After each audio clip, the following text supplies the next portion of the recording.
How are you doing, Metropolitan Owners Club of North America? I'm going to do a short video here today to show you what I do to prep my car for a long road trip like the one I'll be taking to the international show in Dubuque, Iowa in June. It's approximately 2,200 miles from my house, and I've been taking these road trips since 2009. I've driven to every show except for the one in 2017 where I had a mechanical malfunction and didn't make it all the way. But again, this is what I do to prep my car for the road trip. I'm going to do a follow-up second video on what kind of spare parts I take with me and tools. So stay tuned and let's get right into part one of my two-part series. So let's get into this visual inspection that I do of my vehicle. First thing I do is I just do a quick walk around and I just make sure that the car is the way it should be, that there's no unknown damage to the vehicle that is not going to make it roadworthy on a quick visual external inspection.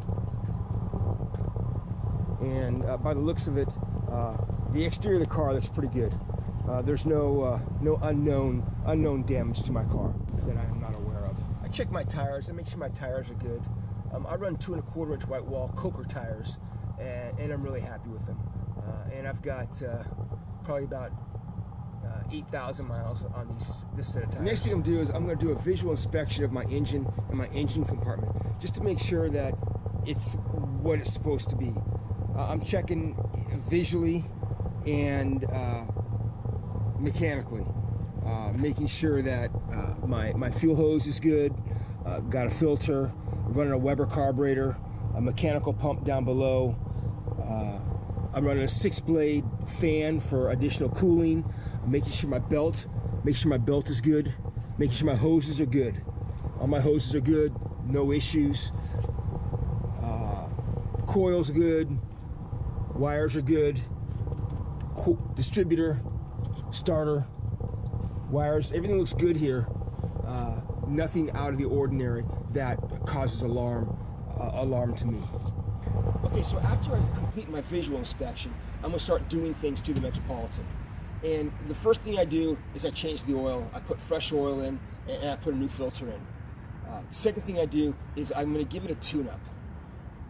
And within that tune-up, that's, again, points, condenser, spark plugs, set my timing, readjust my valves, and I check my compression.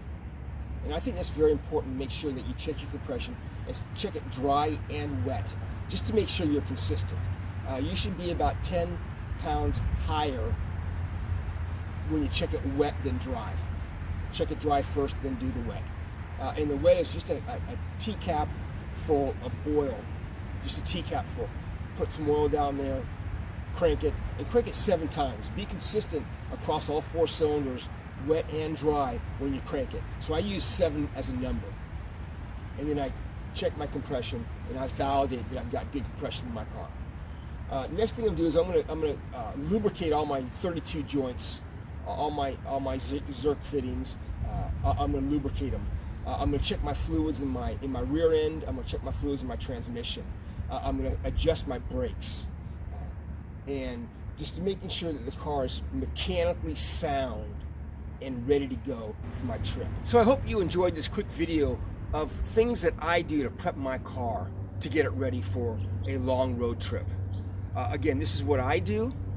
Other people have different ideas and different concepts, but again, this is what I do.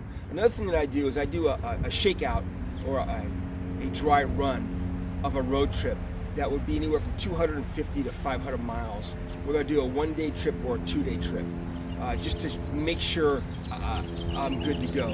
And on my shakedown trip, I drive every kind of road that I would travel on my long road trip. So if I'm driving country roads, freeway roads, mountain roads, I incorporate that into my shakedown trip for my test drive. So again, I hope you enjoyed this video, and stay tuned for part 2 of what do I bring in terms of spare parts on my trip. Thanks a lot, and I hope to see you in Dubuque, Iowa.